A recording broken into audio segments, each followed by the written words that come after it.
5 people. I mean, I know you're listening to this right now and your jaw is literally on the floor because we just lost 5 people in one single chaotic, totally unhinged night. I'm still shaking. Total unmitigated carnage. Like, I'm still picking my jaw up off the floor. I am hyperventilating over this bloodbath bumping. The entire ecosystem of the villa has been completely turned upside down. A completely cleaned house. It was an absolute massacre by fire. Today, we are dissecting the psychological fallout of the most brutal dumping in villa history, right? We're breaking down the game theory of the voting alliance and, well, analyzing the sheer emotional attrition happening right before our eyes. But first, babes, welcome back. We love you. We see you. And babes, happy Friday. We officially survived the week, so cheers to the Snark Squad. Cheers to you indeed. And honestly, what better way to kick off this 4th of July long weekend than with these gorgeous concoctions? Oh, they are so beautiful. If you're listening to this right now, I really hope you have a beverage in your hand. Yeah. Because, my friend, I have completely outdone myself tonight. You really did. We have perfectly icy, ridiculously frosty, frozen watermelon margaritas on deck. Right. Like the condensation on this glass is weeping actual tears of joy. Clunk. Clink. We made it to the holiday weekend, and we are kicking it off the exact right way. Oh my gosh, the tartness of the lime mixed with the watermelon, I mean, these are dangerously good. Right. And we need them. I know you are probably packing a cooler right now or like sitting in horrible holiday traffic while you listen to this. And let me tell you, you are not alone in the stress because our North Carolina Lake House weekend is officially on and the preparation has been a full-blown logistical nightmare. A nightmare doesn't even begin to cover the reality of what we've been dealing with. Yeah. The logistics of this weekend are locked in finally, but honestly, at what cost to our sanity? Literally zero sanity, Liz. I feel like a military general mapping out a ground invasion. Yes. The Airbnb is fully secured. The catering, thank the heavens, is completely confirmed, meaning I do not have to look at a stove for 3 days. Oh, bless. The coolers are stuffed to the absolute brim with ice, sparkling water, and, various fermented beverages, and the boat is gassed up and ready to go. Yeah. But the family members are going to be trickling in all weekend. Oh, the trick. Arriving at all hours of the day and night, and my social battery is already blinking red. It's on 1%. Well, the family group chat has been detonating all day. I have never seen so many blue bubbles in my entire life. My phone has basically been vibrating off the kitchen island since like 8 a.m. It's aggressive. It's the sheer volume of last-minute inquiries that completely breaks my brain. Did you remember the extra sunscreen? What about the gluten-free buns for Cousin Sarah? Does the Airbnb have good water pressure in the guest bathroom? Oh my God, the water pressure question. I'm losing my mind. How am I supposed to know the PSI of the shower head in a rental property I've never stepped foot in? It's the constant, relentless notifications that are just breaking my spirit. And my absolute favorite psychological phenomenon to observe from these group chats is the diffusion of responsibility. Oh, say more on that. You know what I mean, right? The family members who graciously volunteer other people for chores without ever lifting a single finger themselves. Yes. Oh my gosh, yeah. To the casual text saying, oh, I'm sure someone can run to the hardware store to grab an extra bag of charcoal before the barbecue. Yeah. Someone. You mean me.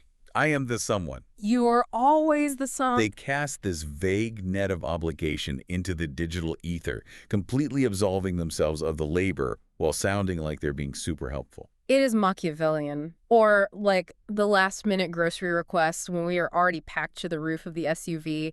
Can you just grab 3 cases of diet soda and a watermelon? No! No, I cannot. Physics will not allow it. But honestly, the thing that sends me into a complete tailspin is that one relative, and you know exactly who I'm talking about because every family has this person. Oh, I know. The relative who sends 30 individual text messages instead of writing one cohesive paragraph. Bing, bing, bing. It's a form of auditory water torture. It really is. Hey, ping. Hurry, ping, bringing, ping. Beach towels, ping.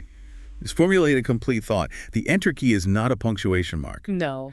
Honestly, organizing this multi-generational family weekend feels exactly like planning the logistical supply chain for the Olympics. The coordination, the forced diplomacy, the sheer willpower required to keep various factions of aunts and uncles from turning on each other over the thermostat setting. I mean, it is an extreme sport. Speaking of extreme sports and competitive family dynamics, you have a confession to make, don't you? Let's clear the air right now before we get into the reality TV mess. I do. Look, I have to admit this to you and to everyone listening. I stayed late after work today in the dental clinic parking lot, just aggressively practicing cornhole. I knew it. I literally called this yesterday. Listen, there are serious, high-stakes bragging rights on the line this weekend. I refuse to be the family member who gets eliminated in the first round of the bracket by an 8-year-old nephew. I won't do it. You are so sick for this. I was out there in the sweltering heat, analyzing the wind resistance coming off the highway, perfecting my stance, dialing in the arc of my throw. But are you actually yielding any results? Because, practicing by yourself in an empty, sterile parking lot is one thing. Performing under the immense pressure of 3 margaritas, a blazing sunburn, and your uncle screaming in your ear is a totally different psychological environment. That's a fair point. And let's be real, we always debate who is the secretly hyper-competitive one between the two of us, but I think parking lot cornhole practice settles it once and for all. You are ruthless. Hey, wait. Let me defend myself here. My practice sessions today instantly devolved into me just brutally trash-talking myself out loud in an empty lot. That is so sad. I was missing the board and muttering, "You're a disgrace to the family name," to absolutely nobody. So the competitive edge is definitely sharp, even if it's turned entirely inward. And I will defend cornhole as a game of intense physics and biomechanics. It is not just throwing a sack of beans. It is throwing a sack of beans. No, you have to calculate the parabolic arc of the bag, adjust the rotation to ensure it lands perfectly flat so it slides rather than bounces, and factor in the friction coefficient of the painted wood board. It is a highly analytical science. A science. I am begging you to hear yourself right now. It is not a real sport. It is purely a convenient, socially acceptable excuse to stand outside in the sun while holding a beverage in your non-throwing hand. That is the only reason it was invented. I disagree. It gives adults a reason to stand in a yard for 3 hours without looking like they are just loitering. Well, I will remember you said that when I am hoisting the imaginary plastic trophy on Sunday afternoon and demanding everyone refer to me as the champion. Oh, I'm sure you will. But before we get to the weekend festivities, we did have to survive the workday. And since we were both dentists at different clinics, living that glamorous, highly sterile life, we have to do our quick workday highs and lows. Yes, I want to hear yours first. Give me the analytical breakdown of your day. What was your big work win today? Oh, it was a highly technical, breathtakingly beautiful work win.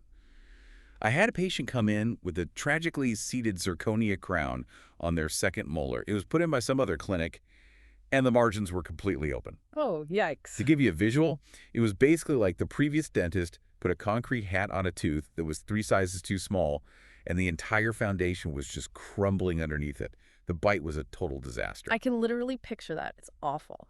So I went in there, sectioned it, prepped the tooth flawlessly, and delivered a temporary that looked vastly superior to their actual natural teeth.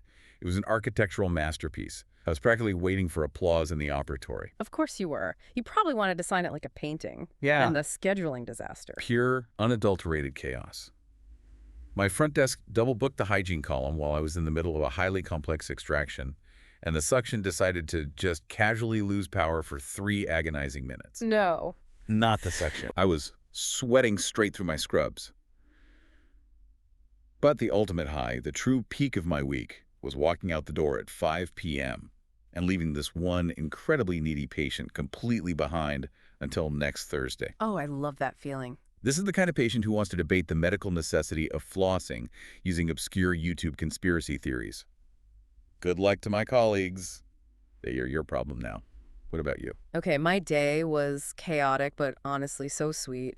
My biggest win was just a heartwarming, hilarious patient moment that reminded me why I love the job. We had a guy coming out of a procedure, and he was coming off laughing gas, so he was completely beautifully loopy. Love the laughing gas patients. He looked at me, dead serious, with actual tears welling up in his eyes, and whispered, "I think my dog is the exact reincarnation of Benjamin Franklin." What? I had to physically excuse myself from the room because I was laughing so hard my mask was fogging up. That is incredible. The unfiltered thoughts of people on nitrous oxide should be transcribed and put in the Smithsonian. It was amazing. I really needed that laugh. But then the messy moment in the clinic happened an hour later. I dropped an entire tray of alginate impression material, which, for the uninitiated, is basically thick, fast-drying pink slime. Oh, that stuff is the worst. All over my scrub pants, just bright pink goop everywhere. So trust me when I say I have never been happier to leave the sterile, overly bright clinic behind. peel off those ruined scrubs and mentally head to the lake? Absolutely. Well, watching my family argue over who buys charcoal requires the exact same diplomatic evasion and psychological warfare I saw during the fire pit voting tonight. You are not wrong. But babes, enough about our long weekend chaos. Let's head into the villa, because somebody is about to make an absolutely terrible romantic decision. We really do need to get into it. The fallout from movie night is still raining down on the villa like volcanic ash. The morning after is always so tense, but this was a different level of atmospheric dread. Heavy dread. The apologies are rolling out. Kenzie, Casey, and Sincere are all on this desperate, scrambling damage control apology tour, but their success rates are so vastly different because their methods are entirely distinct. Yeah, if this episode was a music festival, Kenzie's apology tour was definitely the opening act on the main stage. And we really need to analytically break down the sheer, exhausting volume of apologizing she had to do. She's busy. She had to perform accountability 3 separate times. First, she pulls Caleb. Then she has to address Anya at the fire pit. And then, as if that wasn't enough, she has to do a follow-up apology the next morning to Kada. It was a marathon. When they were all sitting at the fire pit and Kenzie started speaking, the collective groan from the girls, I mean, they sounded exactly like 9 deeply disappointed mothers. It wasn't even fiery anger. It was just this heavy gravitational disappointment. I know it was tough to watch, but I actually want to defend Kenzie's approach here. Oh, really? Yes, because look, the clip of her telling Caleb they have so much in common, and then in the very next breath, having clandestine kisses with Corbin on the terrace, it looked incredibly bad. It was sneaky. Super sneaky. But when the lights came on and she was confronted with it, she took it completely on the chin. She didn't scream. She didn't deflect blame onto Corbin. She didn't try to gaslight anyone into thinking they didn't see what they saw. That's true. She didn't deflect. She said she tried to put her best foot forward, admitted Caleb had every right to feel blindsided and hurt, and just owned her mess. And look, Dylan instantly forgave her anyway. He claimed he was re-traumatized by the video, which is an intense word choice, but by that night, they were right back under the covers doing whatever it is they do under there. Okay, yes. Dylan caved instantly. He folded like a cheap lawn chair, which is a massive red flag we will absolutely dissect later. But my pushback here is actually focused on Zach's reaction to Kenzie. What is Zach's deeply weird vendetta against her? He has the least amount of skin in this game out of anyone in the villa, yet he is acting like a Zoomer Yago. A Zoomer Yago! I'm screaming. He's pulling Dylan aside, whispering poison into his ear, trying to convince him that Kenzie's behavior is the exact same thing the boys pulled in Casa Amor. It is objectively not the same. Not even close. You cannot mathematically compare Kenzie navigating a 2-day triangle with a guy she barely knew to the boys abandoning weeks-long established connections to run wild in Casa. Exactly. And honestly, can we please talk about the visual of Zach during this scene? Why is he wearing a thick, chunky knit sweater in Fiji? I was so confused by that. Why is he dressed for a brisk New England autumn while everyone else is sweating in swimwear? The chunky knit was so distracting. I was staring at the collar, wondering how he wasn't passing out from heat stroke. But you're right on the psychology of it. The boys are desperately trying to equate Kenzie's messy, disorganized 2-day triangle to their massive, systematic Casa Amor betrayals because it serves their narrative. Yeah. It's peak delusion. It's a classic deflection tactic, like if everyone is guilty, then no one is guilty. But moving on to the next stop on the apology tour, Casey. I just have to pause and gush over Anaya for a second. Oh, she is incredible. The immense grace that woman possesses, she handled Casey with so much class. When she confronted him, she didn't stand up, she didn't yell, she didn't give him a reason to call her crazy or dramatic. She was composed, poised, and surgically explained exactly how his actions impacted her worth. She gave a masterclass in emotional boundaries. And I will admit, shockingly, that Casey actually responded to it well. Yeah. I was taking mental notes during his apology because the first time he tried to apologize a few days ago, it was just defensive yelling. Right. It was awful before. It was the classic, I'm sorry you feel that way, non-apology. But this do-over, he actually engaged in genuine self-reflection. He confessed in his Beachhead interview that he was holding on to resentments that Anaya wasn't even aware of. Which was big of him to admit. He admitted he acted like a coward because he was too scared to communicate his doubts. And when he looked at her and said he never wants to make Tierra feel the way he made Anaya feel, it showed he actually grasped the weight of his actions. He connected his past behavior to his future consequences. It was so doubly refreshing to see a guy on this show actually own his bad behavior without tacking a but onto the end of the sentence. I'm sorry, but you made me feel... No, he just said he was wrong. Exactly. He took full ownership. But let's take a step back and look at the reality of this environment. Admitting you were a coward and delivering a genuine "I'm sorry" without a caveat is literally the bare minimum requirement for emotional maturity. The absolute bare minimum. In the real world, outside the gates of that villa, that's just called being a functioning adult in society. But inside the Love Island ecosystem, that kind of self-awareness is treated like a Nobel Peace Prize. The bar for male behavior is buried somewhere near the Earth core, and Casey somehow managed to trip over it and look like a hero. I completely agree the bar is on the floor, but I will happily take a guy tripping over it rather than tunneling underneath it, because that brings us to Sincere. And my friend, this is where my heart just shattered into a million pieces. Sincere's emotional terrorism reached a whole new, unprecedented level tonight. Emotional terrorism is the exact correct terminology for what we witnessed. Because apparently, the producers looked at Melanie and decided she hadn't suffered quite enough emotional whiplash this week. They are so cruel. So they decided to hit her with a second, sincere clip compilation from Casa Amor. And this one was damning. This one showed him explicitly telling Amora that if he had just had a little more time with her in the villa, she would have absolutely been his choice over Melanie. It makes me sick. There was no ambiguity. He looked at another woman and said, "You are better than what I have. I just ran out of time." He handed Melanie a lit stick of dynamite on national television. I was crying just watching her react to it. We see her later on the floor of the makeup room, just quietly sobbing. And the visual details of that scene were so haunting to me. So grim. She was wearing only about 30% of her usual glam makeup. She still had last night's heavy earrings on. Her hair was slightly messy. I mean, it was the universal portrait of a woman who is just completely, utterly drained by a man's antics. Yeah, she was depleted. She is so exhausted by the cycle. Right. She was literally begging the decorative owl perched above the soul ties area to move so she could just sleep outside alone on the daybed. It's heartbreaking to see someone's light dimmed that much. And then, when Sincere finally realizes the gravity of the situation and tries to explain himself, what strategy does he deploy? He claims he's going to be really vulnerable with her. He uses that exact buzzword. The buzzwords. And then he tries to pull this incredibly manipulative excuse that since childhood, he's just always been a people pleaser. Yeah. A people pleaser. I wanted to throw my television into the ocean. I yelled at my screen. I vehemently, passionately agree with Melanie's legendary clapback in that moment. She saw right through the therapy speak and called absolute nonsense on it. She looked him in the eye and said, "He is not a people pleaser. He is a sincere pleaser." Sincere pleaser. He didn't say those things to Amora to make Amora feel good. He said them to satisfy his own ego, to keep Amora on the hook, and to make himself feel desired. It was entirely self-serving.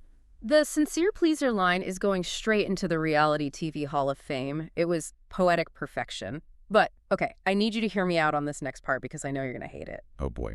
All right. The next morning, when Sincere woke up early and brought Melanie that beautiful breakfast with the rose petals intricately leading up to the plate on the terrace. Don't do this. And he sat down and told her that incredibly specific, sweet story about eating Sour Patch Kids water ice at Rita's when he was a kid and opening mangoes right off the trees in the Dominican Republic with his aunt. I'm not gonna lie, I swooned a little bit. I am shaking my head. It felt so genuine. It felt like he was finally opening the door to his actual soul rather than just giving her surface-level flirtation. I really deeply want to believe that Sincere can change and that almost losing her made him finally see her true value. I am stopping you right there.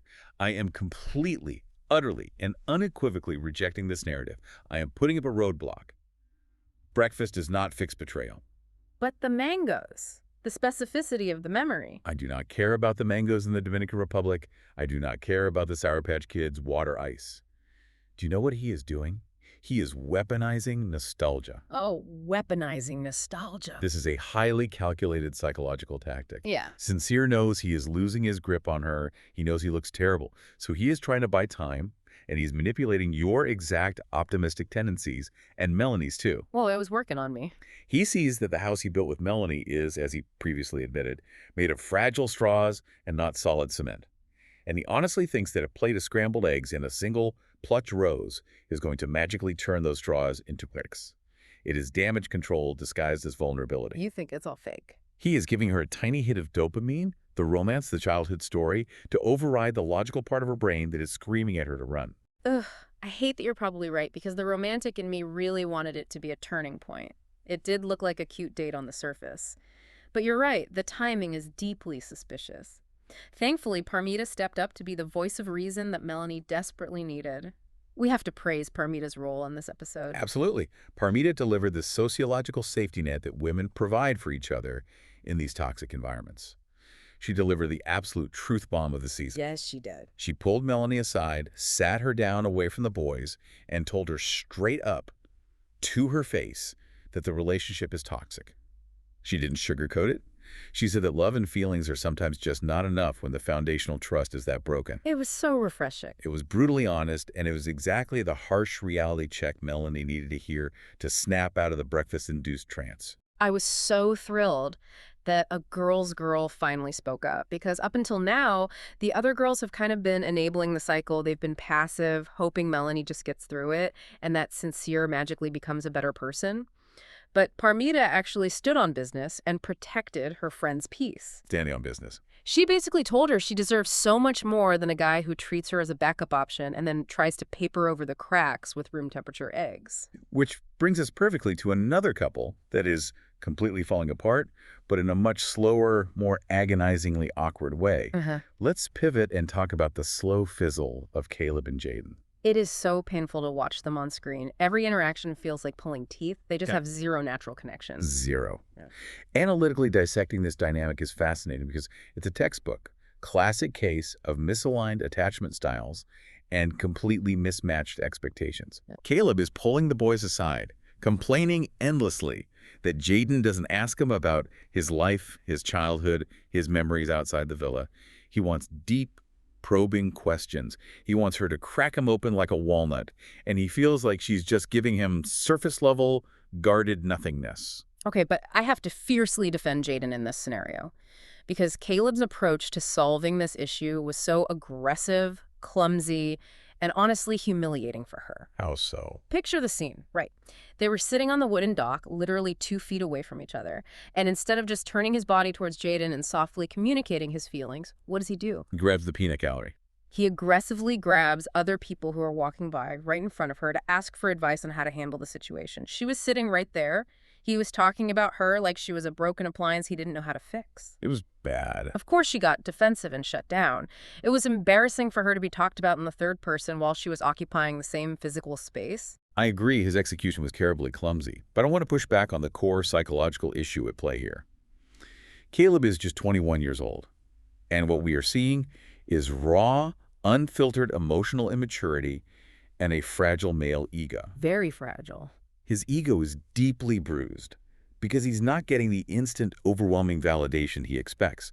He clearly envisions this manly man, the traditional dynamic where he pours his energy into her and she immediately pours adoration back. Right, but she's not doing that. Because he lacks the emotional vocabulary to actually communicate those needs, he acts out. He glitches. He whines to the boys like a teenager who didn't get his way. To his credit, he actually said in his confessional that he sees his younger 21-year-old self and how he reacts, and he's spot on. At least he admits it. He jumps the gun, makes massive assumptions about her character, and then acts entitled to her physical affection as a form of reassurance. Completely. The entitlement was off the charts. He was demanding physical affection, like asking for pictures, hugs, wanting to cuddle in bed, but completely ignoring the glaring fact that they have absolutely zero conversational banter. It's forced. You cannot demand the physical perks of a relationship when the emotional connection is flatter than a piece of printer paper. It doesn't work like a vending machine where you put in a compliment and a hug falls out. They are both just forcing this partnership at this point simply to survive in the villa, and it is so painfully obvious to everyone watching at home and clearly to everyone in the villa too. Exactly. It's a relationship of pure convenience masking as romantic pursuit. And that forced survival dynamic brings us to the absolute climax of the episode. The recoupling followed immediately by Ariana's bombshell entrance. Let's set the stage for anyone who missed the visual intensity of this. The girls are all standing at the fire pit waiting for the boys to make their choices. It looked exactly like a police lineup if the crime was robbing a Forever 21. Just tense, sparkly, heavily contoured, and absolutely terrified. I was pacing my living room during this whole sequence because Gal had the final pick of the night, and it came down between Jen and Amora. And when he stood up and dumped Jen for Amora, my heart just broke for Jen. I was devastated. This is tough. Let's review the history here. Jen literally saved Gal.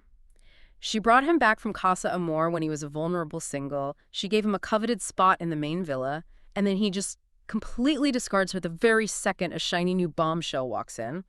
And for Jen to leave the villa completely single after orchestrating his survival, it's profoundly tragic. I mean, I acknowledge it's sad for Jen on a human level, but let's look at the cold, hard reality of the game mechanics. I will point out that Jen and Gal had absolutely zero romantic chemistry. They were friends. They were a friendship couple born entirely out of mutual Casa Amor panic. Gal said it himself during his speech. They had cool conversations, they were friendly, but there was nothing romantic brewing. For a guy trying to actually stay on a dating competition show and find a connection that might win him money, choosing Amora was the only logical strategic move he could make, even if it felt breathtakingly callous in the moment. I know. It's the nature of the beast, but it still stung to watch her walk away. But we didn't even have time to properly mourn Jen's exit because right on cue, in struts Ariana Madix. Looking like an absolute walking green flag, glowing in the firelight as always, she is the ultimate harbinger of high-stakes chaos. She really is. She gathered everyone around the fire pit and dropped a bomb that made my stomach physically drop. Instead of a normal public voting dumping, she tells the Islanders that they have to vote face-to-face out loud for the two least compatible couples in the villa. Face, Tara. The sheer panic that washed over their eyes, it was incredible television. It was like watching the impending doom of the worst, most high-stakes game of Duck, Duck, Goose ever played. Duck, Duck, Goose. Yeah. You could practically hear the mental gears grinding to a panicked halt as they realized they had to look their friends dead in the eye and publicly send them packing. There was no anonymous ballot box to hide behind. Which brings us to the centerpiece of the night, the fire pit bloodbath. Because it truly was a psychological bloodbath. It was an absolute masterclass in villa politics, game theory, and self-preservation.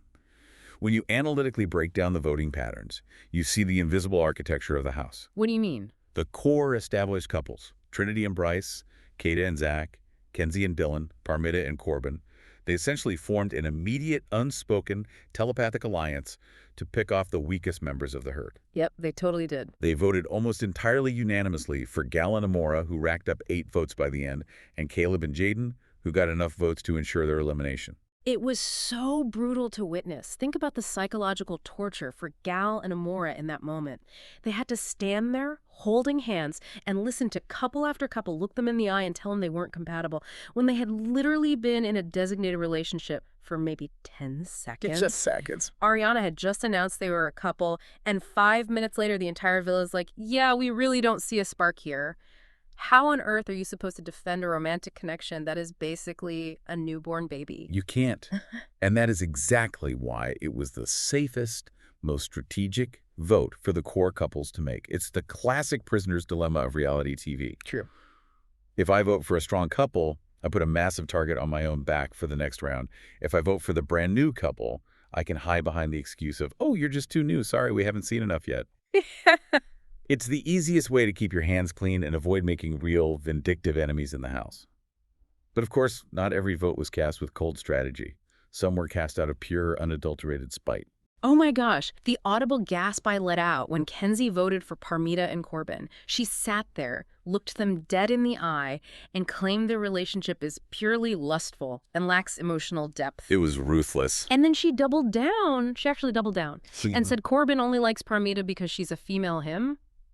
I was screaming at the TV. It was such a low blow. And this is where I will actually, shockingly, defend Corbin for perhaps the first time all season. Whoa, breaking news. Because yes, Corbin is arrogant. Yes, Corbin is incredibly vain. But he is remarkably honest. And Kenzie's vote was 100% retaliatory. It was pure spite. Let's check the tape.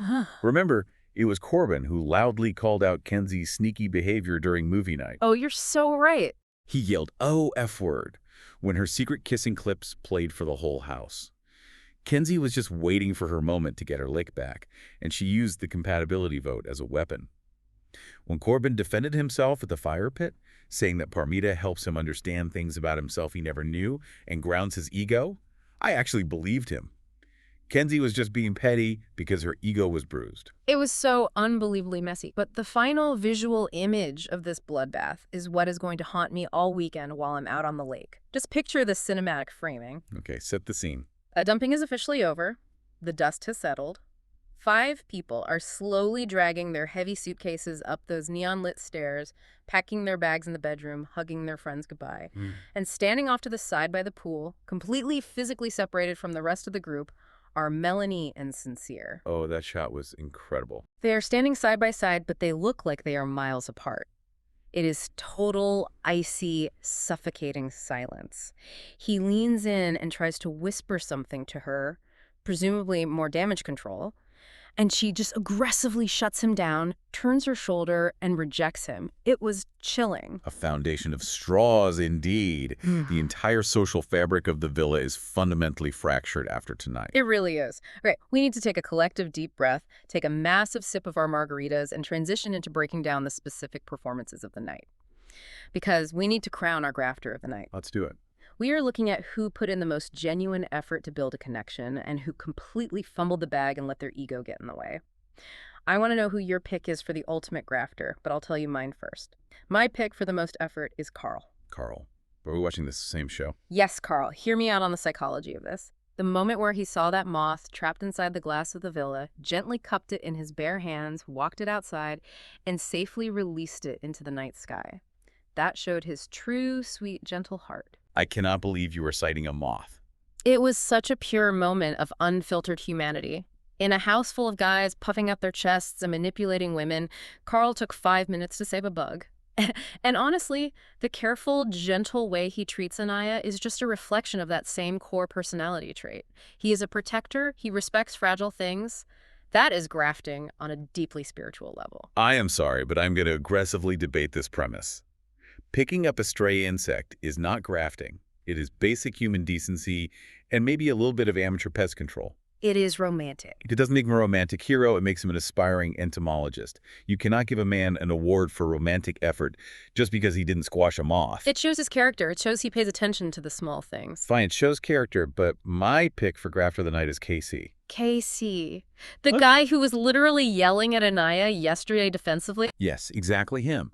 Because grafting isn't always about making a cute breakfast or catching insects or planning a romantic date.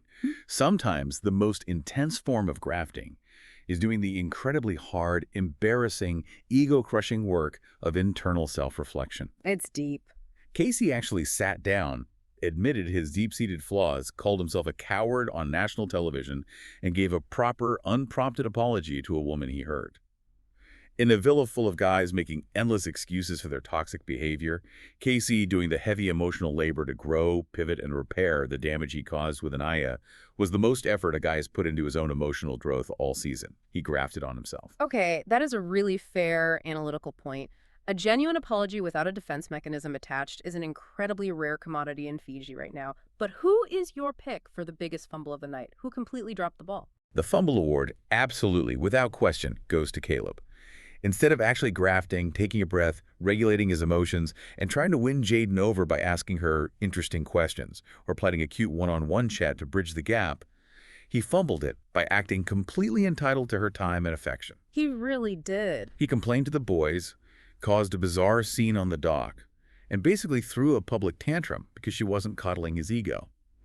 He sabotaged his own connection through sheer impatience and an inability to self-soothe. That is so true. He really shot himself in the foot by demanding the finish line before he even ran the race. But my pick for the fumble is Gal. I know you argued earlier that his move to dump Jen was strategic for his survival, but he fumbled his handling of Jen so badly on a human level. It was a bit messy. Even if he liked Amora more and saw a better future with her, he left Jen completely in the dark until the absolute last second. He was sitting there letting her vent in the dressing room earlier that day, letting her think everything was perfectly fine and their alliance was strong, and then boom, the recoupling text comes and he blindsides her in front of everyone. Yeah, that wasn't great. He could have just pulled her aside for a private 5-minute chat beforehand to give her a heads up. It was cowardly conflict avoidance. It definitely wasn't his finest hour in communication, I'll give you that. He chose the path of least resistance until he was forced to make a public declaration. All right, let's move into our couple stock market. If we were investing our hard-earned emotional currency into these connections, we need to advise everyone listening on whether to buy, hold, or sell the major couples based strictly on tonight's episode. I'll let you start. What are you buying? I am screaming BUY on Trinity and Brace. I am buying all their stock. I am investing my entire life savings. I am taking out a second mortgage. Wow, going all in. They are far and away the strongest, most stable couple in the villa. They are completely drama-free. They survived the turbulence of Casa Amor. They are happily reunited, and they are clearly the front-runners to win this whole thing. When he looked at her tonight and casually mentioned that he couldn't wait to meet her family on the outside, my heart melted. It wasn't forced. It was just a natural progression of a healthy relationship. They are definitely the blue chip stock of the villa. Yeah. You put your money there and it grows steadily. But I am issuing a strong BUY for Carl and Anaya. Oh, interesting. This is a sleeper hit investment. Anaya's immense grace in handling the Casey situation showed she is incredibly mature and knows her worth, and Carl's sweetness, even if it's just catching moths, balances her intense energy out perfectly. They are flying under the radar while everyone else self-destructs, but they have genuine chemistry, they laugh together, and they have zero toxic baggage weighing them down. I think they are quietly, methodically paving a road straight to the finals. Ooh, I love that prediction. A slow burn is always a good investment. Okay, what stock are you putting? Hold on. I am putting a firm hold on Kenzie and Dylan. Look, I do not trust Kenzie fully. The movie night revelations prove that she is highly capable of moving very sneakily and compartmentalizing her guilt. But Dylan is so completely, blindingly smitten with her that he is refusing to let go. He is obsessed with her. He's holding on to her for dear life, regardless of the red flag smacking him in the face.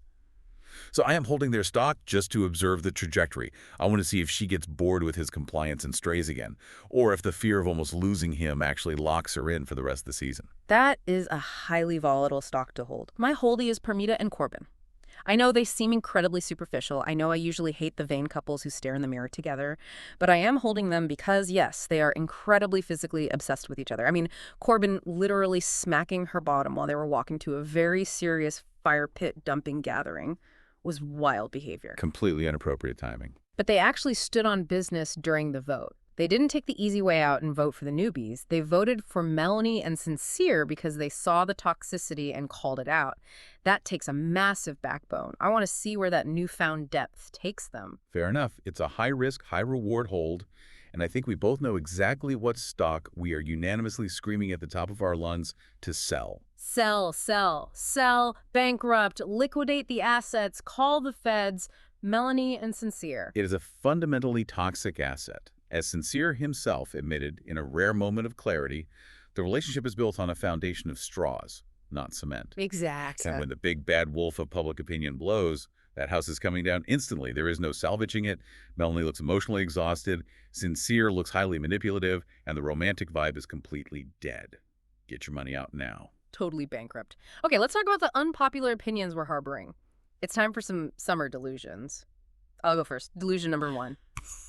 Jen was absolutely robbed of her Love Island experience. Okay, let's hear the defense. She was an incredible girl's girl. She called people out on their nonsense when no one else would. And she deserved a real, genuine bombshell to come in specifically tailored for her. She should not have been collateral damage just because Gal had a wandering eye and wanted to test the waters with Amora. I hear your empathy, but the villa is a ruthless numbers game, and she just ran out of time. She didn't graft hard enough when she had the safety of numbers. But let's hear your second hot take. Okay, my second one is highly controversial, but I truly, deeply believe it. Sincere actually thinks he is a good guy. Oh boy. I do not think he is sitting in the beach hut maliciously plotting his evil schemes like a comic book villain. I don't think he's intentionally cruel. I just think he is incredibly dense, vastly emotionally stunted, and literally lacks the cognitive self-awareness to understand the collateral damage his words cause. He genuinely, in his heart of hearts, thought a breakfast rose would fix days of gaslighting because he doesn't understand the depth of female emotion. Oh, I vehemently, passionately disagree with you there. You are being way, way too soft on Sincere. Ignorance of the law is no excuse. But he doesn't know any better. He knows exactly what he is doing when he deploys buzzwords like vulnerable and people pleaser. He is weaponizing modern therapy speak to build a shield against actual accountability. It is malicious precisely because it is entirely self-serving. He knows how to play the game of optics. He just got caught. I just think he's emotionally dumb, not evil. There's a difference between malice and incompetence. The line between malice and incompetence is very, very blurry in that villa. Okay, my turn for hot takes. First, Zach is projecting massively, and it is fascinating to watch. Ooh, tell me. The only reason Zach is so obsessed with ruining Kenzie's reputation and acting like her terrorist kiss was the crime of the century is because he knows his own Casa Amor behavior with Qaeda was atrocious. He got off incredibly easy with just an eye roll and a sigh from Qaeda, so he is using Kenzie as a convenient scapegoat. Oh my gosh, yes. He is redirecting the house's moral outrage onto her to deflect from his own festering guilt and avoid the spotlight. Wow. That is incredibly analytical and honestly probably 100% accurate. He needs someone else to be the villain so he can feel better about his own sneaky behavior and maintain his good guy status. I totally buy that psychological framing. What's your second hot take? My second hot take is that Corbin is actually the smartest, most perceptive guy in the entire villa. Corbin, the guy who regularly talks to his own reflection in the bathroom mirror. Yes, hear me out. Despite being unbelievably vain, Corbin sees through every single fake alliance and forced conversation in that house. He saw right through Kenzie's manipulative kisses. He wasn't afraid to call out Sincere's absolute BS right to his face during the challenge. And he completely doesn't care about the social fallout of his honesty. He really doesn't care. He just observes the room, states the brutal facts, and goes back to admiring his abs. He is playing a masterful, emotionally detached game of reality TV chess. My friend, I think you're giving Corbin way, way too much credit. He's not playing 4D chess. He just completely lacks an internal filter. He says whatever pops into his head because he has walked through life assuming everyone loves him anyway due to his bone structure. He's not a mastermind calculating his moves. He's just blindly, incredibly confident. Confidence is the master key in the villa. Time will tell who is right on this one. Which brings us perfectly to our final segment. Let's look into our crystal ball for tomorrow night. We have the massive public vote looming over their heads. What is your biggest prediction for tomorrow's episode? My biggest prediction is that the public vote is going to brutally, unforgivingly punish Melanie and Sincere. They're going to end up in the bottom two couples, and the producers are going to force the Islanders to finally dump Sincere. It is the only narrative way to free Melanie from this exhausting cycle of abuse light. I think you're absolutely right about them being in the bottom. The public is furious.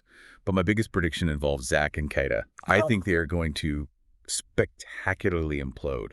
Yes. That little eye roll forgiveness from Qaeda that we saw after Casa Amor is not going to hold up when she watches Zach continue to obsessively police Kenzie's behavior. Qaeda is going to realize Zach is projecting his own guilt. She's going to feel disrespected by his fixation on another woman's morals, and she's going to blow up at him. The peace they have right now is highly temporary. Oh, that would be amazing, messy television. I am here for a Qaeda awakening. Okay, what is the biggest red flag you saw tonight that you think is going to carry over into the rest of the week? The biggest, most glaring red flag is Dylan forgiving Kenzie that fast.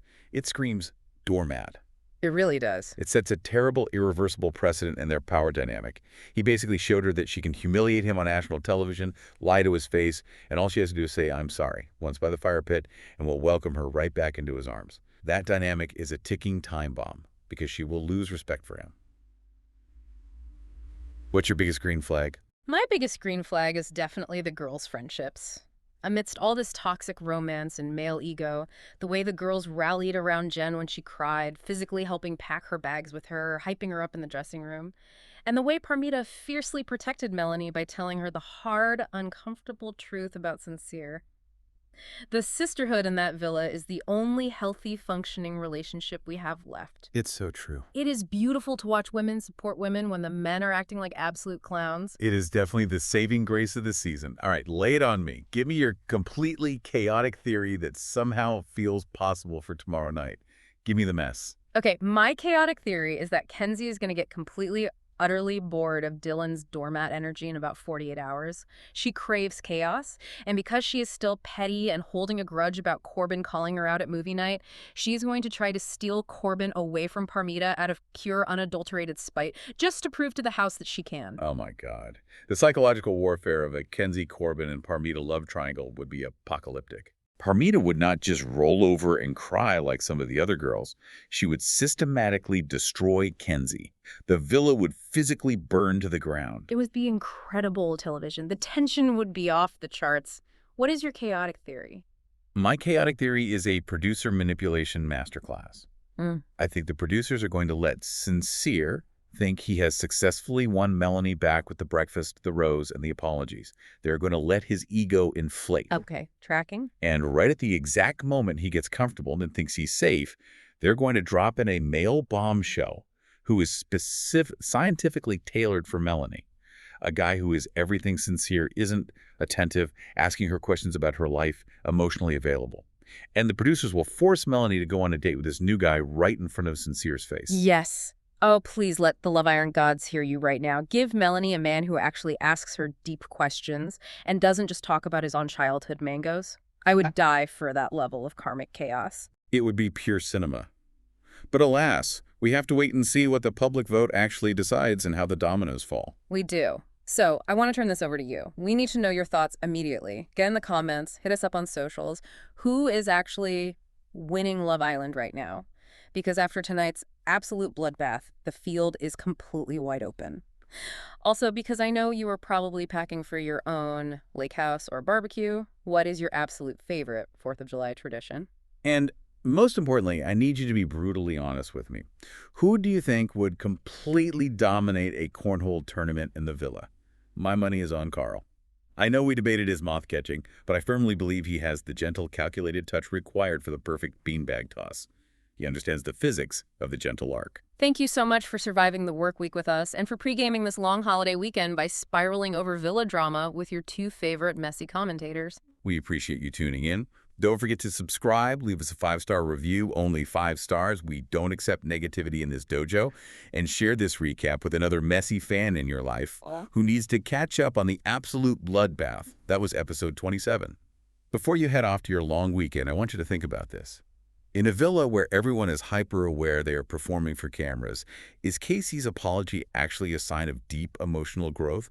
Or has he just astutely realized that self-deprecation is the ultimate reality TV survival strategy? Let that marinate while you fire up the grill. Have the best, safest long weekend. Drink some margaritas for us, and remember... Stay flirty, stay chaotic, and we'll see you on the Snark side.